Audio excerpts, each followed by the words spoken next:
What's up guys, ¿qué tal chicos? Welcome to the video. En el video resumen de hoy vamos a darle un repaso a uno de los temas más importantes que hay en inglés, que es cómo utilizar el presente simple. Lo primero que tenemos que saber es que si nos dan un verbo cualquiera, por ejemplo el verbo play, para conjugarlo lo único que hay que hacer es ir repitiendo ese verbo para las distintas personas, excepto para la tercera persona del singular. Cuando usemos el he, she o it, o cuando hablemos de una cosa o hablemos de una persona que no esté en la conversación, que no sea ni quien habla ni quien escucha, alguien externo a la conversación. ¿Qué ocurre entonces? Que añadiremos una S al final del verbo. Lo mismo ocurre si nos dan el verbo run, por ejemplo, diríamos I run, you run, pero he runs, porque como digo, en la tercera persona del singular se añade una S. ¿Pero es siempre así? No. Tenemos un par de excepciones en las que no añadiremos S. Por ejemplo, si nos dan verbos acabados en SH, CH o S, SS, X o Z, ¿qué ocurre? Pues que en lugar de añadir una S, añadiremos una ES. Por ejemplo, con el verbo watch, el verbo wash o el verbo go. La segunda excepción es que si tenemos un verbo que acabe en consonante y en Y, ¿qué tendremos que hacer? Tendremos que quitar la Y y añadir IES. O dicho de otra forma, podemos cambiar la Y por una I latina y luego ya añadimos ES. Por ejemplo, si nos dan el verbo fly, veis que aquí cogemos la Y, la cambiamos por una I latina y luego ya añadimos la ES.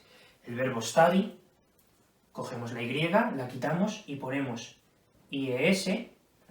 O el verbo cry, cogemos la Y, la quitamos y ponemos IES. Pero volvamos un momento a la segunda excepción. Entonces, ¿por qué el verbo play no cumple esta excepción y no se añade IES en lugar de solo S? Porque el verbo play antes de la Y lleva una A, una vocal, y esta segunda excepción es solo para verbos que acaben en consonante e Y. Vamos ya con algo más práctico, vamos a ver cómo se forman oraciones en el presente simple. Como siempre tenemos tres tipos de oraciones principales, afirmativas, negativas y preguntas, y luego una especie de cuarta categoría que serían las respuestas breves, las respuestas a esas oraciones interrogativas, a esas preguntas. Vamos ya con las afirmativas. Es muy sencillo el orden que tenemos que seguir, simplemente tenemos que poner la persona de la que hablemos y luego el verbo, la acción de la frase, ¿no? Diríamos, por ejemplo, You speak German with your parents. Tú hablas alemán con tus padres. Primero la persona de la que hablamos, que es de ti, y luego el verbo, la acción de la frase, que en este caso es hablar. Luego diríamos, She learns English online. Ella aprende inglés online, ¿no? Por internet. Pues como ves, ella, y aquí el verbo acabaría en S porque estamos hablando de una tercera persona, ¿no? De ella. Y el tercer ejemplo diríamos, They always go to Ibiza in August. Ellos siempre van a Ibiza en agosto. Y aquí vais a ver que entre la persona y el verbo, y la acción de la frase, que es ir, tenemos esta palabra.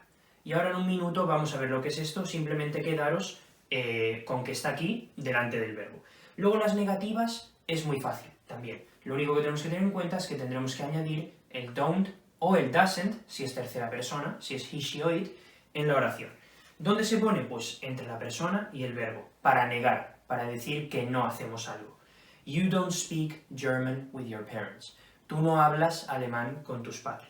Como veis, primero la persona, luego la negación y luego la acción de la frase.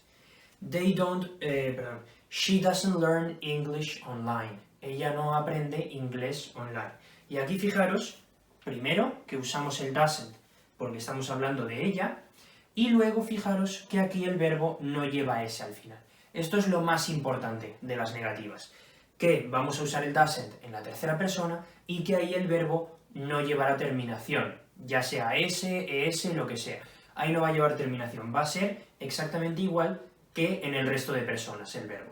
Porque el doesn't ya nos está indicando que es una tercera persona, entonces no hace falta ponerle la S. Y ya por último, diríamos, They don't always go to Ibiza in August. Ellos no siempre van a Ibiza en agosto. Primero la persona, luego la negativa, luego aquí, lo que os he dicho que vamos a ver en un minuto, y ya después el verbo. Y en las preguntas ocurre algo similar que en las negativas, pero en este caso vamos a usar el do y el does para hacer las preguntas. El do para todas las personas, excepto para la tercera persona del singular, el he, she o it, o, como digo, cuando hablemos de una persona que no sea parte de la conversación, puede ser un nombre, por ejemplo, no tiene por qué ser siempre he, she o it, En ese caso usaremos el das. Y tanto el do como el das se ponen al principio de la frase. Cambiamos el orden con la persona. Diríamos, do you speak German with your parents? Primero el do, luego la persona y luego ya la acción de la frase. Con el das, lo mismo, al principio. Does she learn English online? Y aquí ocurre algo similar al doesn't, y es que el verbo no va a llevar la S tampoco. ¿Por qué? Porque el does, que va aquí delante, ya nos está indicando que es una tercera persona, entonces no hace falta ponerle la S al verbo. Y el tercer ejemplo que sería, do they always go to Ibiza in August?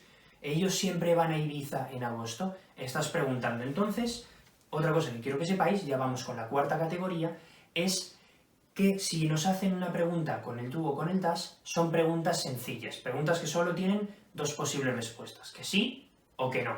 Entonces, si la pregunta va con el do, la respuesta también va a ser con el do si es que sí, o con el don't si es que no. Por ejemplo, do you speak German with your parents? ¿Hablas alemán con tus padres? Hay dos posibles respuestas. Yes, I do, o no, I don't. Sí, sí que hablo, o no, no hablo.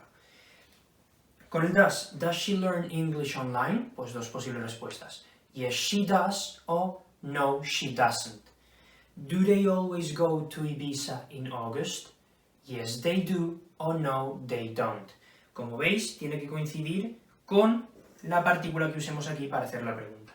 Y veis que coincide también con la persona, excepto en esta. ¿Por qué en esta no?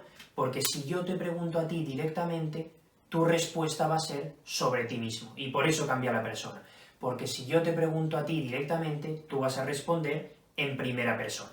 La pregunta va en segunda persona, pero la respuesta va en primera persona. Sin embargo, en las otras dos, yo te pregunto por ella, pues tú respondes por ella también. Does she learn? Yes, she does. Y aquí, do they go? Yes, they do. Preguntamos por el they y respondemos con el they también. Y ya para terminar, vamos a ver los usos del presente simple. ¿Cuándo se utiliza este tiempo verbal? El primer uso importante es cuando hablemos de hábitos y de rutinas, de cosas que hacemos en nuestra vida con cierta frecuencia.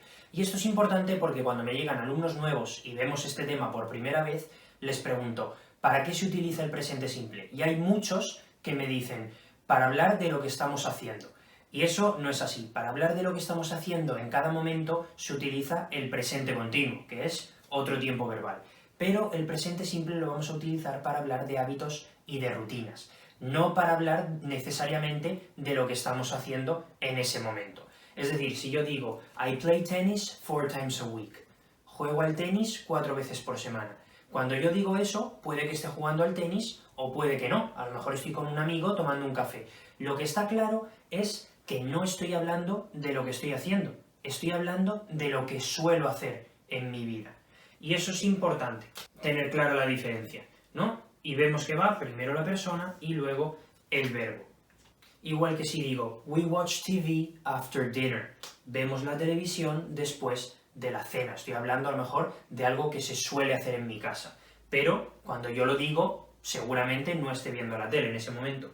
Igual que si digo, they cook on Sundays. Cocinan los domingos. Y quiero que veáis esto, porque ¿por qué os marco esto? Pues porque hay una serie de palabras que se llaman expresiones de tiempo, time expressions, que se usan siempre con el presente simple. Son palabras como always, sometimes, usually, often, never. Son palabras que se llaman también adverbios de frecuencia y que indican con cuánta frecuencia hacemos algo. Y es importante que sepáis que esas palabras van siempre con el presente simple porque hay muchos ejercicios, tanto en exámenes de la ESO, de secundaria, como de bachillerato o de adultos, en el que vais a tener que hacer, en ese ejercicio, vais a tener que escoger qué tiempo verbal va en esa frase, si presente simple o presente continuo. Pues si vosotros veis que alguna de estas palabras que acabo de mencionar está en la frase, vais a saber que tendréis que escoger el presente simple. Os tenéis que fijar en esas palabras porque eso os da una pista sobre el verbo que tenéis que usar, sobre el tiempo verbal que tenéis que usar. En segundo lugar, se utiliza el presente simple para hablar de hechos y de verdades generales, de cosas que son ciertas siempre, cosas que son así y para las que da igual lo que nosotros pensemos. Es decir, Lisbon is the capital of Portugal. Lisboa es la capital de Portugal. Eso es algo que es cierto siempre. Da igual nuestra opinión al respecto. O si decimos birds fly, los pájaros vuelan. O si decimos water boils at 100 degrees, el agua hierve a 100 grados. Son cosas que son así, son ciertas siempre, y por eso utilizamos el presente simple también. Y ya por último, vamos a usar el presente simple para hablar de situaciones permanentes, de situaciones de nuestra vida que no suelen cambiar, que no cambian con facilidad. Por ejemplo, pues dónde vivimos, qué estudiamos, en qué trabajamos, todo ese tipo de cosas, vamos a usar el presente simple para expresarlas también. Si decimos I live in London, vivo en Londres, o si digo my brother works as a lawyer, mi hermano trabaja como abogado. Veis que aquí lleva la S porque estamos hablando de una persona que no está en la conversación.